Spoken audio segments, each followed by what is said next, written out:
Have you ever stopped to question your surroundings? Not just what you see, but the very reliability of what's real. In recent years, more and more people have begun to suspect that something isn't quite right with the world. Moments that don't line up, memories that conflict with the record, physics that behaves like it's under intelligent control. Could it be that reality itself is fake? This is Hidden Origins TV, and today we'll investigate the growing evidence behind one of the most radical, yet increasingly accepted ideas of our time, that we are living in a simulation. Let's begin with the philosopher who made this theory scientifically respectable, Nick Bostrom. In 2003, Bostrom published a now famous paper titled, "Are You Living in a Computer Simulation?" His argument wasn't just speculation, it was mathematical probability. Bostrom suggested that if any advanced civilization develops the capability to run ancestor simulations, simulations that accurately mimic conscious life, then, statistically, there would be far more simulated minds than real ones. As he puts it, one of the following must be true: humanity will go extinct before reaching post-human simulation capabilities. Advanced civilizations have no interest in running simulations. We are almost certainly living in a simulation. And given the trajectory of our own tech, AI, virtual reality, quantum computing, the first two scenarios become less likely by the year. So, according to logic and probability, we are more likely to be the simulation than the simulator. But simulations sometimes glitch. And here's where we turn to the mysterious phenomenon known as the Mandela Effect. Coined by researcher Fiona Broome, the Mandela Effect refers to mass false memories, when large groups of unrelated people remember the same event wrong. She named it after the belief, shared by thousands, that Nelson Mandela died in prison in the 1980s. In reality, he was released and later became president of South Africa. Yet, the false memory persists. And it's not just Mandela.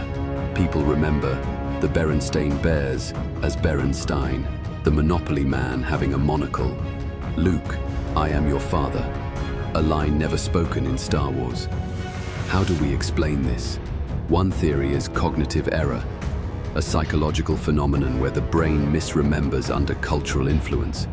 But another possibility, that we're experiencing memory leaks, fragments from previous or parallel simulations that weren't properly wiped.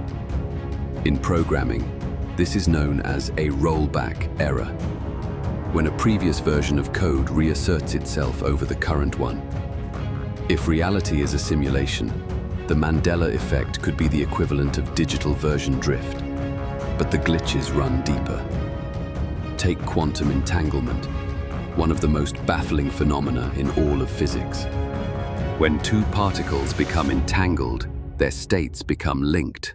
Measure one, and the other instantly reflects that change.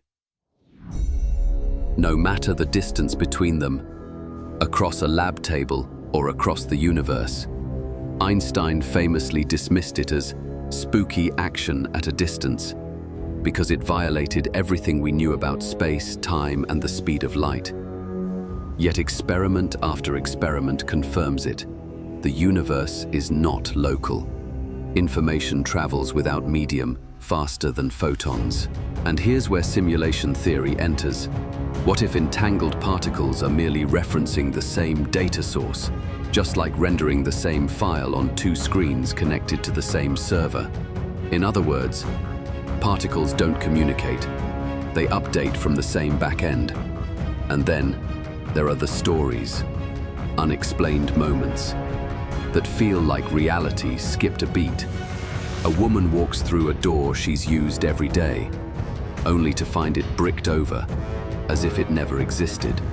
A man checks his watch mid-conversation and finds 5 hours have passed, though no one around him noticed. Planes vanish from radar, only to reappear miles away, or not at all. And in 2015, thousands of people in Foshan, China, reported seeing a city in the sky, a massive, glowing metropolis hovering above the clouds. Captured on video and confirmed by dozens of witnesses. Some said it was a rare mirage, others suggested a holographic projection test by military tech. But to those who believe in simulation theory, it looked like a rendering error, like a game world loading the wrong asset pack. You might think this idea of the universe as code is confined to philosophers and sci-fi writers, but some of the world's most powerful minds disagree. Elon Musk, for instance, has stated publicly that the odds we are not in a simulation are 1 in billions. To him, the acceleration of video game realism over just a few decades suggests that advanced civilizations would inevitably create simulated realities. He's not alone. Google's Ray Kurzweil, a pioneer in artificial intelligence, has predicted that by 2045 we'll reach the singularity, a point when humans merge with machines and simulations become indistinguishable from reality. If we're heading toward that future, is it so hard to imagine someone else already got there? Sam Altman, CEO of OpenAI, has mused publicly about the weirdness of existence and simulation possibilities. This isn't fringe science. These are the architects of our digital reality, and even they suspect it's built on something else. But how do we know we're in a simulation? The short answer, we don't. But the long answer lies in the patterns and the failures of consistency. Every now and then, something doesn't add up. People walk into rooms that vanish. They dream of locations that don't exist until they find them on a map. A photo appears with someone in it who swears they were never there. In programming, these are rendering bugs, collision errors, or memory allocation problems. In life, we call them miracles or madness. But what if they're neither? What if they're the simulation breaking down?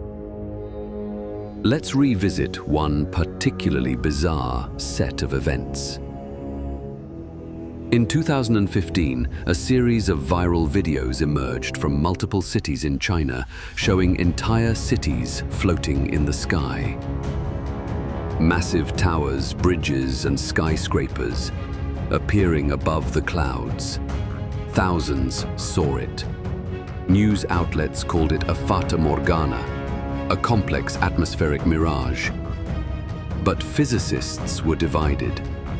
The scale, the clarity, and the number of witnesses defied simple refraction theory. And here's the hidden origins twist.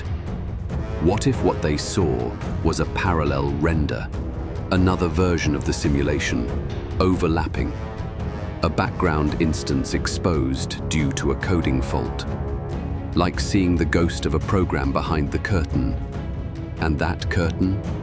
It may have been referenced thousands of years ago. In Gnostic scripture, the material world is described as a trap, an illusion created by a false god called the demiurge. According to this view, the real world exists beyond this simulation.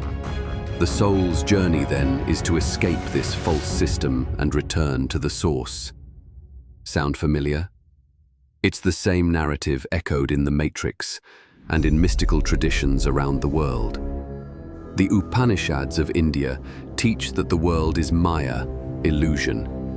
The emerald tablets of Thoth speak of awakening from the slumber of the body and piercing through the barriers of night. Even the Book of Revelation speaks of a new heaven and a new earth, as if the current version will be deleted and replaced. So we must ask, are ancient scriptures really spiritual metaphors, or were they early documentation, clues from those who saw behind the code? And then there's the most uncomfortable question of all. If we are simulated, who or what simulated us? Are we an experiment, entertainment, a form of cosmic data collection? Or are we self-simulating beings projecting this world as a collective dream? Some believe the simulator is benevolent, a source intelligence guiding us toward growth. Others fear it is indifferent or even hostile. But here's the paradox. If we are simulated, it doesn't mean we are less real. It means reality is more complex than we imagined.